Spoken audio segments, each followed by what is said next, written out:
Well, my office at home, I have a room with a view, and it overlooks a pretty nice little valley. I have two giant Rhodesian Ridgebacks who are usually underfoot or they start brawling. They're about 125 pounds and 100 pounds, and so they get up a good head of steam. I usually have a white noisemaker on and the door shut so that I'm completely quiet and focused. I can't listen to any music or anything with words to it, at least. So it's just a white noise sound to try and kind of block everything else out. And I have a kind of faux gas fireplace that I'll click on. Sometimes I do a little candles, get in the mood, get all the sensory stuff ready. So I'm stretched out. I like to get to the office first thing. But I will tell you, I can kind of work anywhere now. And that came about after a piece of advice I got once from James Patterson. Well, let me plonk you back down in your writing space just for a second.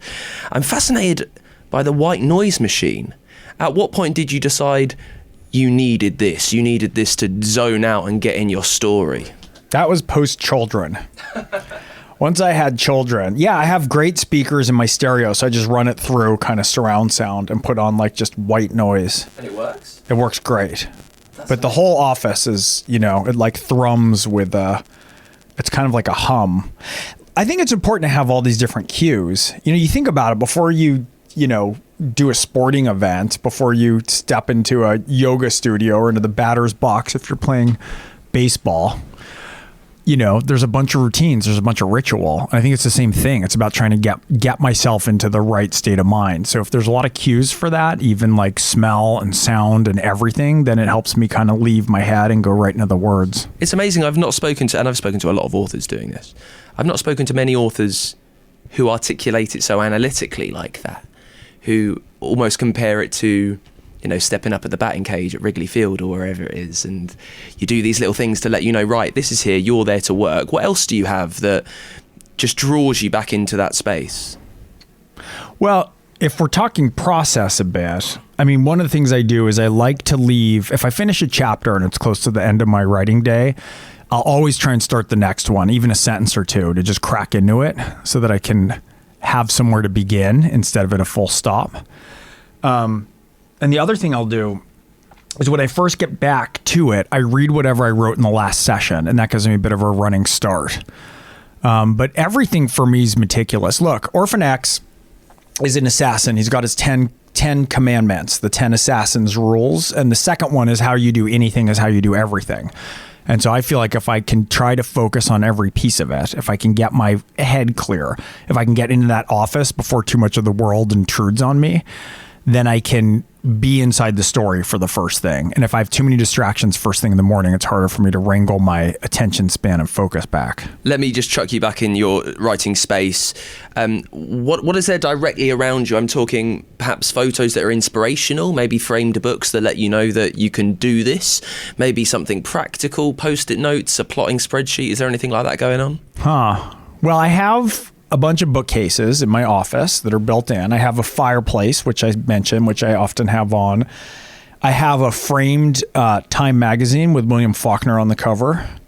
I have one copy of each book. I have some of the Orphan X, like action figures and Lego figures and different accoutrements. I have an American Heritage 5th edition, which is my preferred dictionary on a stand. And then I have a lot of blank surfaces. I like everything to be clean. I'm super meticulous about the writing space. So I like the clutter to exist mainly in my brain instead of out in the space around me. It's interesting you mentioned the action figures, the Lego all over the place. When you're starting off writing, it can only really be a dream that this is what happens, that you get action figures made of the characters that you created in your head. Do you ever, like along the way, when you were a few books into the Orphan X series, when you've written a few scripts, do you take stock? Do you realise, here's where I am, I've done this, I've kind of checked this bit off? Or does it all sweep away from you and suddenly you're here pretty successful without kind of taking stock of it along the way? Well, look, I try to take stock along the way. It's a very interesting question of how you keep pace with it, because things can get surreal pretty quick, and I've had ventures in a couple of different fields. The biggest thing for me is it's I'm so oriented towards being grateful. Like, I still can't believe I get to do this for a living. I mean, it's so much fun. When I was in college, most of my college roommates were going into like law or medicine or investment banking. And I literally went, actually came to England. I did kind of a stall. I was trying to finish this terrible rough draft of my first novel. But if somebody then had said they'd pay me like $2,000 a month for the rest of my life to live in a one-room studio and I could just write and have the time and pay and feed myself, I would have signed that contract in a heartbeat. Like, it was the only thing I ever wanted to do. And so that's a big starting point of it. I mean, obviously it's like now and then the real world intrudes. There's frustrations, there's ups and downs. But I mean, I start with such a position of kind of disbelief that I get to do this. And then along the way, there's different stuff that's cool. Like somebody gets a tattoo of one of the commandments, right? Or, sends me original art, or vodka companies. If I write about a particular vodka, because Orphan X drinks the world's finest vodkas. And if I write about them, sometimes their sales go up. So I'll get these like beautiful engraved bottles of vodka to Orphan X from around the world. And like seeing it made manifest in my life and around me, and seeing readers who it really means a lot to is incredible. I mean, it's just amazing. Has there been any specific moment along the way when you realized, holy hell, like this is a big moment that's happened that really made you sit up and think, whoa, what's become of everything? Well, there's a number of them. I mean, one of them I had that was amazing was, God, I remember my first book tour to Australia felt that way. Like, for some reason, I was like the American guest of honor at the Brisbane Book Festival. And it was just one of those weeks that everything was great. Like, I gave the talk. It was the best food. It was my first time in Australia. Loved Australia. I mean, so there's these moments that punctuate it, right? Of where everything seems to just line up and go swimmingly. The first time I was a #1 hardcover bestseller here for the Sunday Times. That was incredible. I mean, especially for me having gone and done some university here. Yeah. There's just moments. It's weird. The first time hitting the list, a lot of times for me, it's also like, I've never lost the thrill of the first time I get the box and I open it and it's the actual book with the book cover and I hold it in my hand. Like the first time I see a book cover, because then it's made real. It's the first time that another artist or designer has stepped in and turned it into an object that's different than just a 400-page Word document, So there are these thrills along the way. And then sometimes there's these bigger moments where I'm like, I can't believe I'm in, I was at like the Sharjah Book Festival a month or two ago in UAE, right? Talking about Orphan X with a sheikah halfway around the world, So it has led to some amazing and unlikely adventures. Does that help you out when the going is getting tough? When you're in the baggy middle of writing a book, when you can't really see the wood for the trees in the shadow, when it's very hard, does knowing that you've done this before, knowing that these prizes might be to come, does that help you? Yeah, it does now. For a long time, I would have said no. It's funny, you talk about the baggy middle of a book. I always have trouble in, I think in some ways, part of this is because I'm a screenwriter as well, though I'm first and primarily a novelist, but I tend to think in a 3-act structure, like from a classic screenplay. And whenever I'm in the second act, I always feel like, in a screenplay, you can kind of keep your bearings in it. Even if you're on page 70, you can kind of reach forward and grab the lip of the third act, and you can still reach back and like have in your muscle memory the first act. Books, man, that second act, books are kind of like you go down and descend into them, right? And then you just write forward for months and then you pop out the other end and look back and hope it doesn't suck. I mean, you're just, it's like I can be in the story a lot, but they're big. I mean, they're 400 pages of final product, right? They're not a 110-page recipe like a screenplay with lots of white on the page. So it's a very different endeavor, and I'm always in the middle. I have a moment where I'll come down and be like, it's just not working, and my wife will look at me and she goes, second act? I'm like, yup, it's the second act. But I've gotten to a point, I mean, gosh, I'm 25 books in now, where I think some of this is like, I know where I am in it a bit structurally. Watch, I'm going to say this, and then the 26th book's going to be a disaster. But there's always going to be some aspect of insecurity. I think part of that is when you're an artist of any kind, you don't know where it comes from. Like there's some aspect. It's not like having, different jobs where you can have tangible and hard skills that are repeatable, right? I mean, writing dialogue, it can't be replicated in a lab setting. It's different every time out. So there's some aspect of trying to stay aligned with something that's intangible, right? But then there is also some more confidence that comes and builds, but you just got to be careful. It's so much of it's about respecting the craft. If I can take you back a few books previous, maybe when you had published 4 or 5, I had an email the other day from a listener who really wanted to know how authors deal with the doubt at the very start of the book. This is an aspiring writer, someone that's published nowhere near 24, 25. How do you kind of deal with lingering thoughts that you might have at the start and then moving through the baggy middle that, heck, this just isn't good enough? What do you do? Keep going. You keep going. You got to get it down. Like as many writer before me has said, you can't fix a blank page. You have to give yourself permission to just get a vomit draft down. Hard to keep motivated though on that every morning, surely. I don't know. I mean, is it harder than anyone else with any other job, or are we just more precious about it? I think that's a good point. But maybe it's interesting that you're working for yourself to a degree. Like, is there a degree of culpability there that if I go and sit in an office, I might not be the manager. So if I have a bum day, it might not filter down to me. Yeah. But, it's also, in a lot of ways, that's a privilege. It's a privilege to be your own boss. Look, I was real fortunate young. I sold my first book. I was like 21 years old.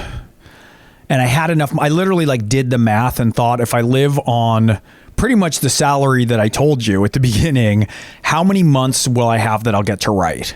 Like, all I wanted to do is have that writing time. So anytime I got money, I viewed it as like tank for the gas, and the car was my ability to keep going and keep writing.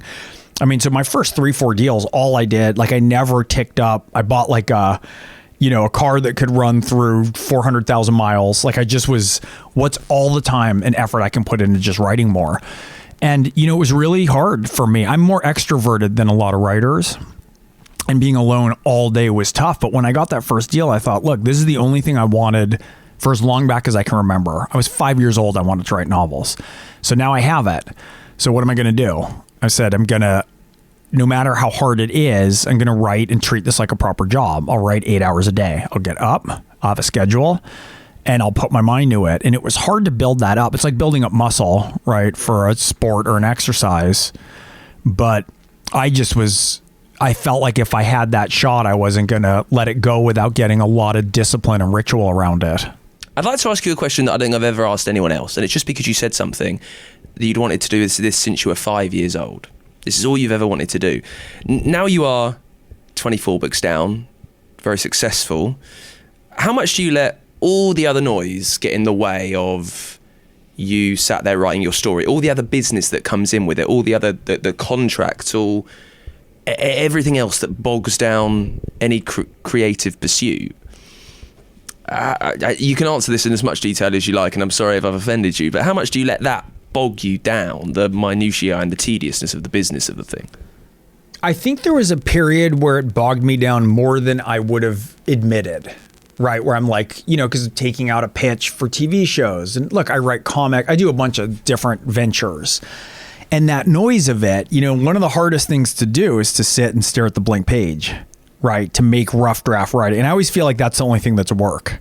I can do, if I'm on book tour, if I'm doing other stuff, if I'm rewriting, if I'm doing interviews, it's for me, rough draft writing in particular requires the full focus of everything. And I think for a while I had a lot of my attention and focus was probably going to other things, though I always found the time when I was writing to be focused solely on that. But it's funny because with some measure of success that I've had now, I feel like I can get more and more back to a more and more pure state of that again. Just to have, it's unbelievably important to me now that I'm focusing on what I'm doing. Because if I have a lot of projects, they're all really, really important. And so I try and get everything else cleared out of the way. I try and offload as much as I possibly can now again and try and get back to that first state again in some ways. I think that's how it is for a lot of people. Yeah. I think when you're quite aspirational for a gig or a job, you want everything that comes with it, and then you realize that it's all white noise. You know, this is actually what you got in this for, is to sit down and be focused on your story and write. You mentioned a word of advice from James Patterson that you got that helps you write anywhere. What was it? Oh, he was funny. This was very early in my career. I was still a baby writer, and he'd flown cross country to come to California. He was the keynote at an event that I was also participating in. And I said, did you write on the plane on the way out? And he said, yeah, of course. He said, how about you? And I said, oh, no, I need my office, and I need my dictionary, my American Heritage, then third edition. I need my books. I need my space. I need all this. And he looked at me and he said, learn. And so I was like, all right, you know, if the most successful writer in the history of the world is giving me that advice, I better figure it out. And it's like, so pretty quickly now I can write anywhere. I mean, I wrote on the flight to England this morning. I wrote in the cab on the way to the hotel. You know, I've written I can write anywhere now. And that was something that I was holding back, that I needed this kind of sacred space of my office, which of course is what I prefer. I prefer the white noise, and I prefer the fireplace and the view and the ridgebacks. But if I can't have it, I had to figure out how to write anywhere. And that was immensely helpful. I mean, especially like, you know, if I'm on production, if I'm shooting one thing and I'm writing something else, right? Right now I'm touring for The Last Orphan, which is delightful, but I have to edit the book that's after that now, right? And so there's just so much stuff that it can't wait for me to be in the perfect environment. And so it was another way of me kind of expanding the discipline of writing out and further and away from, you know, a kind of maybe more precious or guarded initial view that I had. Precious maybe isn't fair. Maybe I needed that to start. You know what I mean? To learn it. But it was just, that's a facility that was really important to me to figure out. We spoke about the little particularities of you sitting there, that what you would call precious is, you know, the white noise machine, the fireplace. You needed these things, these cues to remind yourself that, hey, you're here writing. When you were learning to be able to write anywhere, do you still need anything at all? Do you need anything to click you in gear to say that you're creating now? Doesn't matter if you're in the back of a cab on the way to London, if you're in the plane flying back to LAX. I can try and get there. Look, I think a lot about writing as, I'm going to use my second baseball metaphor of the day now, so you have to forgive me. That's all right. There's probably a good cricket metaphor that you can translate it. You can translate it. But look, I think a lot about what differentiates a professional athlete from an amateur athlete, right? So if someone's playing AAA ball, that's the minor leagues in America. If they have a great day, if they're in the zone, if they're seeing the ball clearly, they don't need any other help. They can be playing at the top of the major league level. But what differentiates a professional ball player in a lot of ways is they bring up the bottom of their game also. So if they're having a really crap day at the plate and they're not seeing the ball and they're not hitting, they can maybe draw a walk. They can maybe steal a base, right? They're on their fielding game. They have other things that they can do that even on days when it's not easy and they're not feeling it, they still are productive, right? And they still sort of move the team forward for the season. And I think there's a lot of that with writing. Is there some days where I sit down and I feel like, oh man, like the words are right there, right? I just got to get my fingers to move fast enough that I can just type them down. And that's glorious, right? That's often when I have a lot of time unbroken days in a row without a lot of calls and travel and other events and other projects, when you're in a groove. But even on days when I don't have all that luxury, I don't have all the time, I'm not fully there, I have to still be productive. I have to still get stuff down, even knowing later that I can embellish it, rewrite it, you know, use it as a trampoline to get into something else. So it's really about trying to be productive all the time. I mean, again, it's the second commandment. How you do anything is how you do everything. You just try and do everything as best as you can all the time in every way. Going to that metaphor, going to a batter at the plate, perhaps, who knows they're not really up for it that day. How do you know? I mean, they can judge it because they're batting terribly, they're pitching awfully. How do you know as a writer that this just isn't your day, but we're going to have to muddle through? Well, usually now I don't muddle. Usually I can start muddling and get to somewhere, right? It's about point of entry. There's a lot of things like that. That's true for reading, right? It's true for like running, obviously, right? You can start running and feel terrible, and then all of a sudden you kind of get your right cadence. But also with reading, I mean, I've had times when I can't read. I'm reading the same page again and again and again. My thoughts are elsewhere, and all of a sudden it's like, boom, you're in the book. And you just sit and read for an hour and you don't look at the clock anymore, right? So it's like that. It's conditioning for me, it's conditioning myself to be in a particular state of mind. And so if I'm sitting there and I'm kind of thinking, you know, for me, I can always tell it's going well when I'm just seeing it. I'm just seeing it and the words are right there. And so I try and do everything to get myself to that place. And sometimes it's not. Sometimes it feels more like craft than art. And that's okay, right? Because I can hammer out a pretty good scaffolding around a scene, right? Or some pretty good infrastructure. And then, you know, go off and come back the next day and figure out how to flesh it out more fully and how to three-dimensionalize it, right? And how to get in that cadence again where you feel like it's aiming at art instead of relying on craft. When did you feel like you first figured it out? I speak to a lot of writers who have written 2, 3, 4 books. And I know that you will never say that, oh, I've mastered it, because if you've mastered it, if you've perfected the craft, whatever it is, it would be pointless carrying on. But someone that has published 24 odd books, was there a point that you remember that you felt like, okay, I'm getting this now. I'm figuring out what my voice is, how I work best. So first of all, it's always a process of that, right? So whenever anyone says, you know, master of the form, it's like, no, you don't ever master it, right? Because you didn't write Crime and Punishment and Ulysses, and right, there's always Everests on top of your own personal Everest, right? It just goes up all the way. But I will say that my first book, I was also really young. It was not a particularly great first draft, though it got me some attention to at least get good notes. But I did, I think, 16 drafts of the first book and then sold it. Second book, I did an equivalent number. It was just a mess. Both of those books I was writing, look, I was also a kid. Started the first book, I was 19. I started the second book, I was 21. But both of those books, I had a rough draft. I had to sit down and take apart entirely like an engine block and just have all the pieces laying around me and then reassemble it.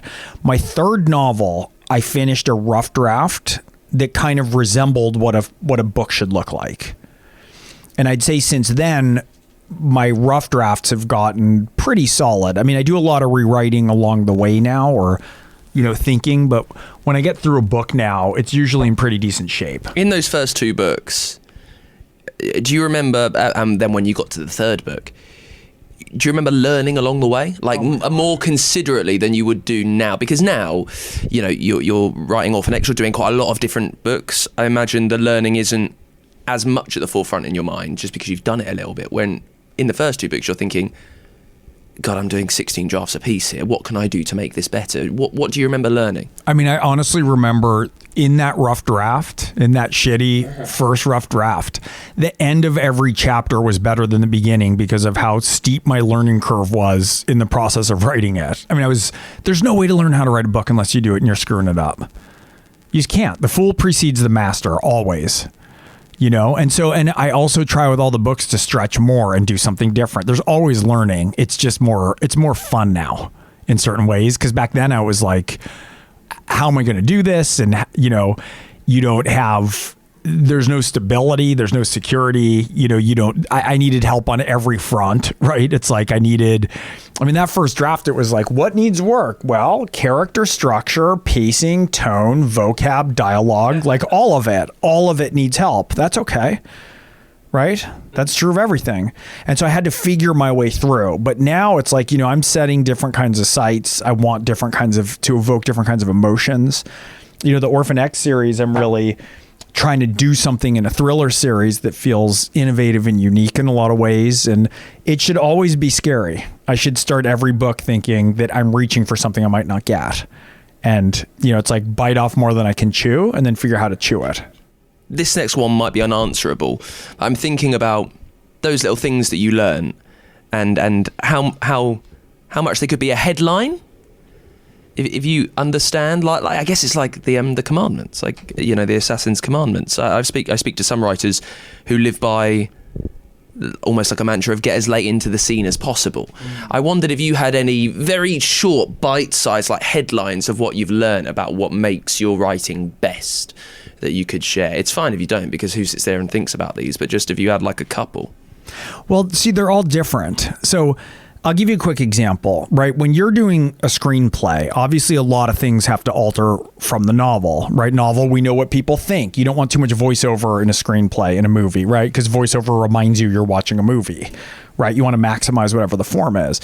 Everything's got to be seen or spoken, right? You can't have an internal narrative. But when you go to writing comic books, and I wrote comics for quite a few years, I wrote Batman, and I just had a creator-owned book come out called New Think. That's sort of like Black Mirror meets the Twilight Zone. It's like but writing comics, what's interesting is you're rolling the camera, but it's an old-fashioned camera, and you can only take 4 to 7 snapshots per page. So you have to decide what you're going to show. Do you show your character? You can't show your character just punch someone. You can show the wind-up. You can show the moment of impact. Or you can show the aftermath. And sometimes what's really interesting is to come into a scene and turn that camera on, and it's just the aftermath of a fight scene. And sometimes you do it where it just leads right up to it. And so I was thinking about that a lot with the Orphan X's. And in my 4th Orphan X book, there's a scene where basically these 2 cops come to arrest him. He's in a crowded cafe. And he's sort of, as they sidle up on him, he describes to them the fight that's going to commence if they decide to push him, like what tools he's going to use, what water he's going to throw in their face, where he's going to injure them, essentially, if they don't just leave him alone. And they don't. And I literally just end the scene. I end the scene with him bracing himself and saying, "So, are we going to do this?" And then it ends, and we never see the fight scene that was just described. And then 3 chapters later, those cops show up at their next meeting, and they bear all the matching injuries that I described, right? That Evan Smoak, that Orphan X had described to them that they would have. And there was a very interesting lesson, which was like, we can choose where we go. We can choose the quotation I think you were referencing is, start in the middle of a scene and write your way out. Yeah. You can also start before the scene and end before the scene begins, right? The order of information is as important as the information itself. And so there's a lot of ways to start to have fun with story to catch readers who are very sophisticated, right? There's a different level of pop cultural awareness with readers now than we had, than when I was younger, before social media and interviews and online and right. And so they know a lot. They know about narrative. They know about story.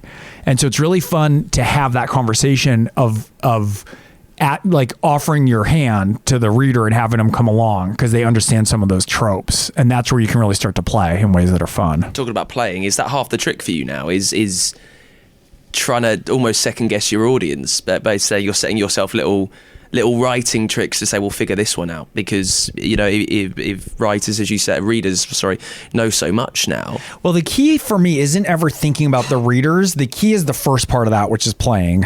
If I'm having fun when I'm writing, that's the whole key. If I'm bored writing, reader's going to be bored reading. And the more that I can think about, okay, what differentiates an Orphan X? An Orphan X action scene is different than a Jack Reacher scene or a Jason Bourne scene or a James Bond scene. Everything's got to be distinct. Everything's got to be distinct to character, right? But if I can be in that mode where I'm just playing, where it's playful and I'm just having a great time, then that's what often gets conveyed and that readers can pick up. It's a kind of energy. We'll be back with more from Gregg in just a sec. Thank you so much if you've sent over the best book that you've read so far in 2023 for me.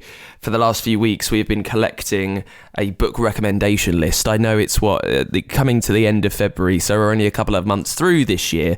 I think it would be a fantastic thing to use everyone listening to the show, all the wide and varied reading tastes, and just get a big book recommendation list going on.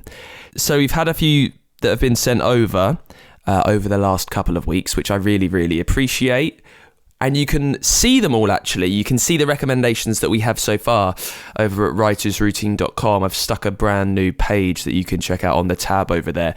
So then hopefully by the end of the year, we will have an enormous reading list, far bigger than it normally is.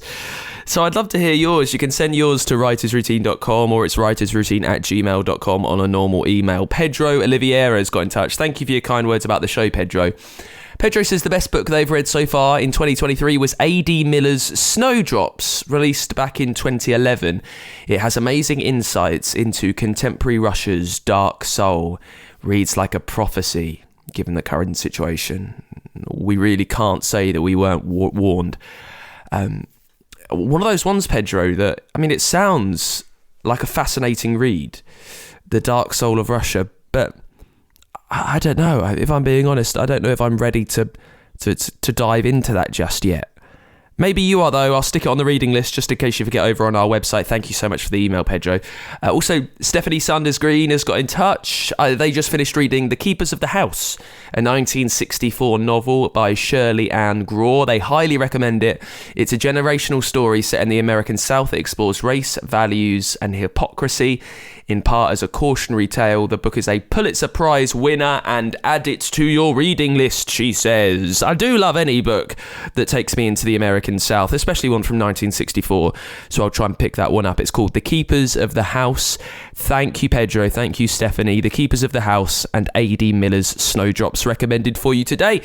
If you have read something fantastic this year, maybe it was just an absolute thrilling page turner, maybe something that you took your time over and it made you think, whatever it is, let me know the best book that you've read so far in 2023.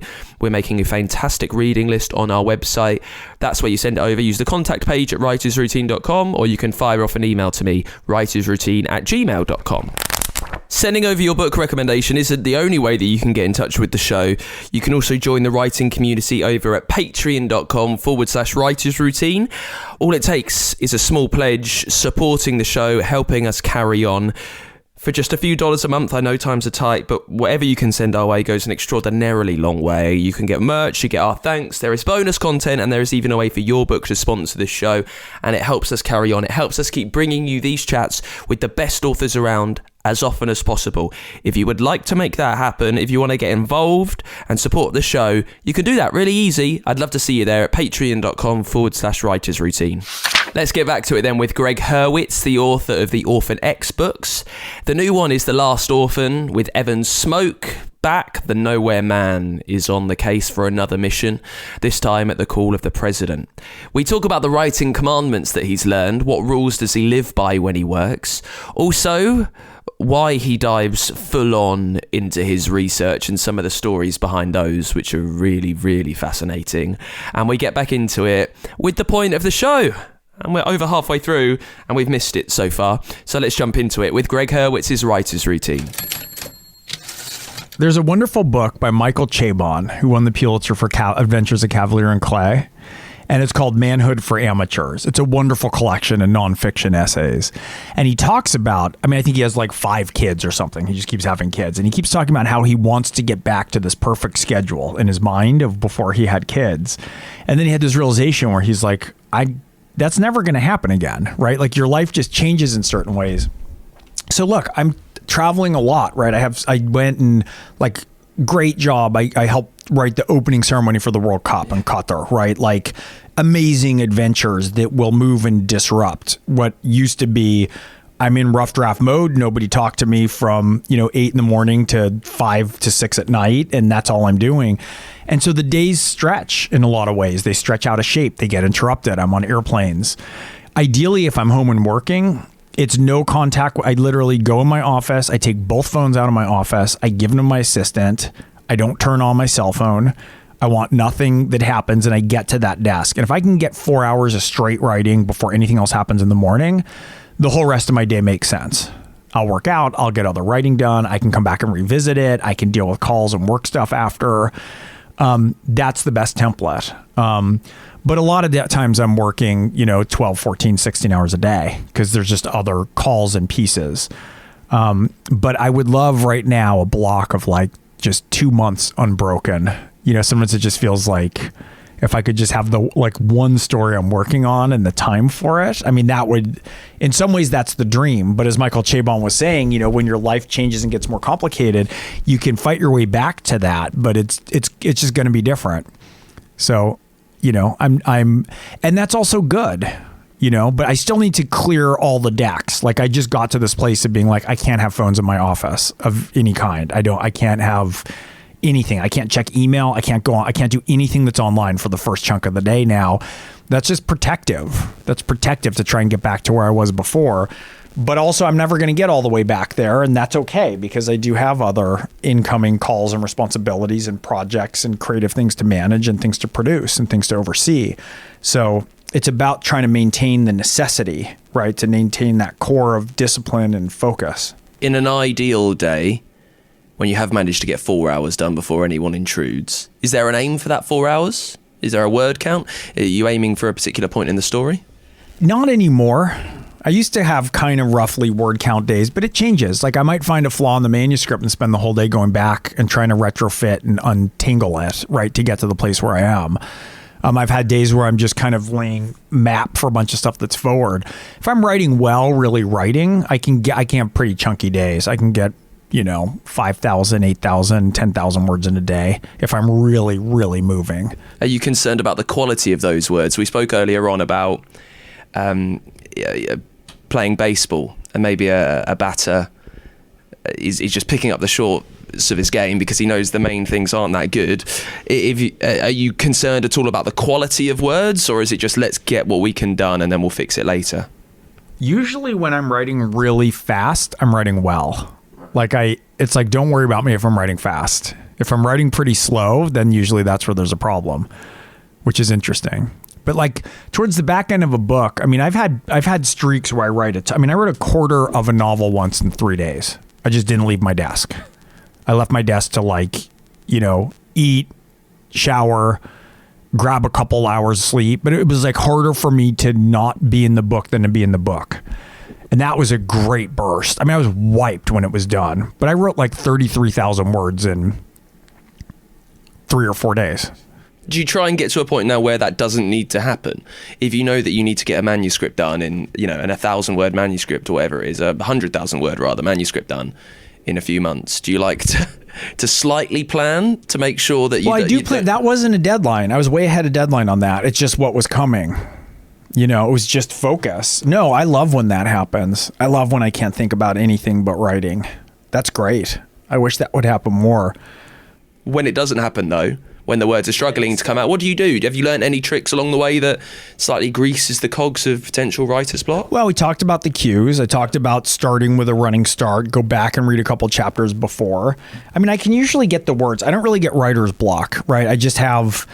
The biggest problem, to be honest with you, in a lot of ways now is distraction. When I'm gone, so right now I'm out on book tour for Last Orphan, which is grand. I haven't been to England to tour the UK since before the pandemic. And this is one of my favorite spots. I love being here and coming here. It's one of the highlights for me of anything that I do in my career. It's one of my favorite trips and stops. I'm going to go from here to the US. I'm in a different city a day for, 10 days. It's a lot of flights. But when I get home, I literally have to reconfigure my brain and reestablish my attention span. Because I'm on a phone, there's text, there's interviews, there's emails, right? Where are we meeting? Where are we going? And it's like you get out of shape, right? And I'll come back sometimes from book tour or if I'm on production and I have to literally rewire my brain for deeper work focus. I think we all feel that. Anyone who has a phone feels that, right? If you're on your phone too much, your nervous system starts to go haywire, right? And so vacillating between the modes is tricky. And I think that's part of why starting out the day really clean is a big help to me. You mentioned that you're in the process of editing another book while you're here promoting one book, and then you'll soon have to write another book, I would assume. At what point do you start to think about that next thing you're writing? How long before, if you're writing another Orphan X book or whatever comes next, how long will you give yourself before you start typing that first sentence on the keyboard to just It's all coming already. I know the next... So I'm, we're talking about The Last Orphan, right? I'm editing the next one. I know in rough draft, I know my guts what the one after that is. And I know the shape of the one that's after that. And then there's a similar thing with, screenplays or other projects, comics, and so they're there. It's a matter of time to get to them, but it's not, I don't finish a book and then wait and think about what's going to come next. They're kind of lined up and it's about me trying to hold the focus and keep them simmering at the right temperature, right? On different back burners until I can rotate them to the front counter or to the front burner. Well, this might be quite tricky to answer then.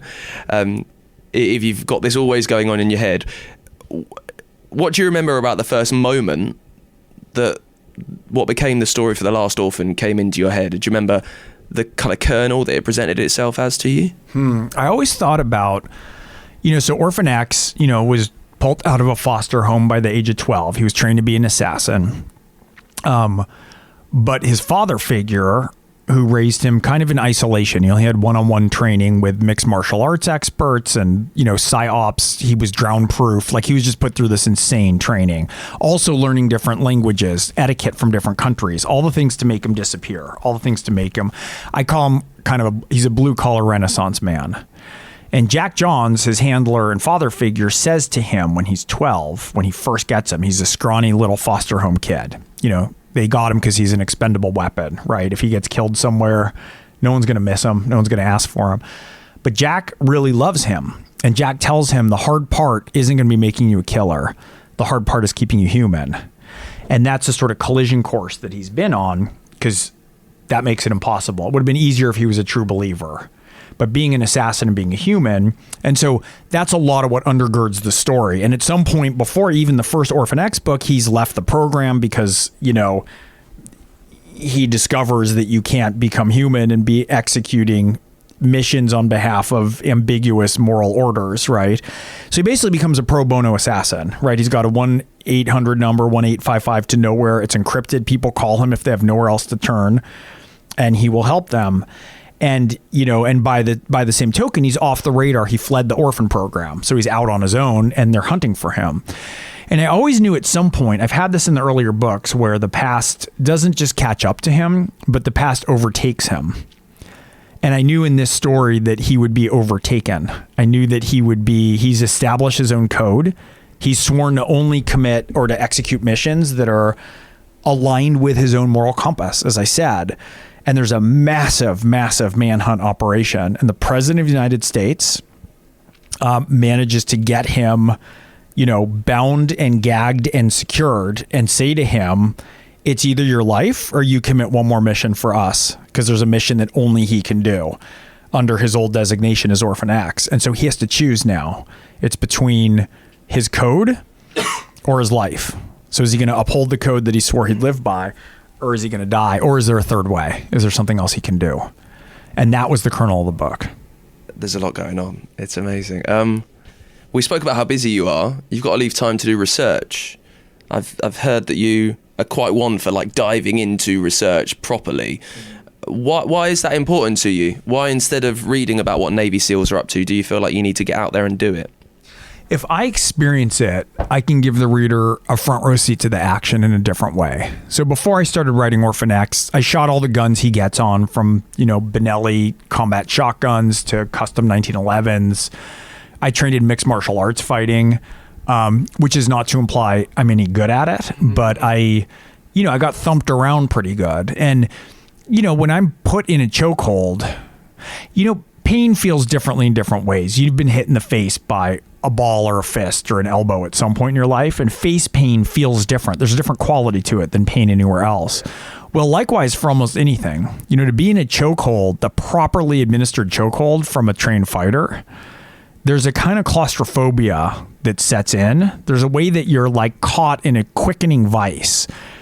It's pretty terrifying if you experience that firsthand, right? And if I don't experience it, then all that I'm going to be able to do is write about it with a kind of cliche that's a conglomeration of other books that I've read or other movies that I've seen, which most of my readers have, right? And that's where you get a lot of, and then everything went dark, right? You get a lot of that.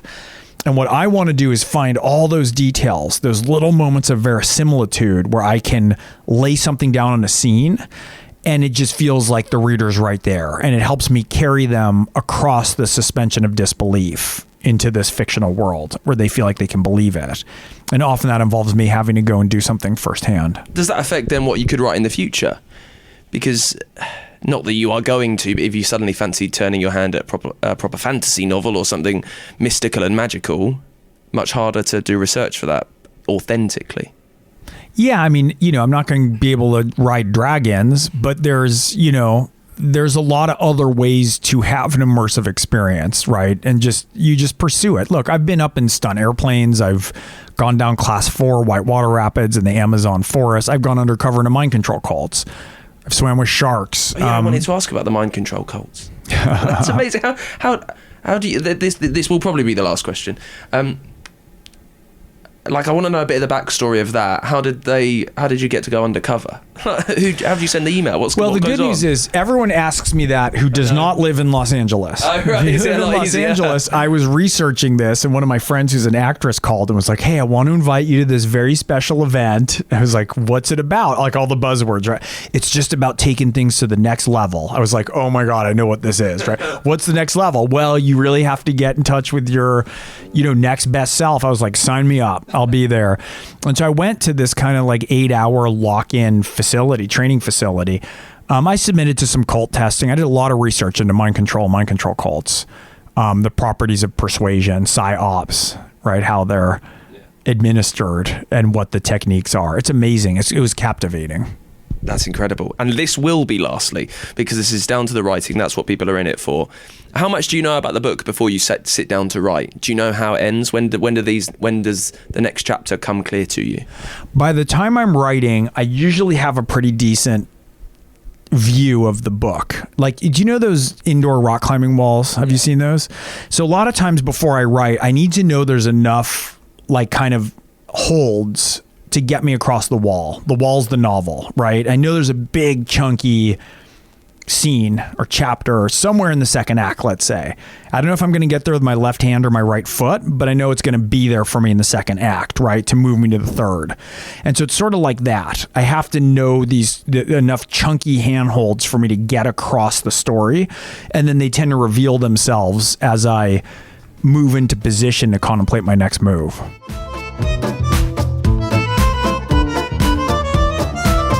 That is it for this week's episode. Thank you so much to Gregg Hurwitz for coming on the show.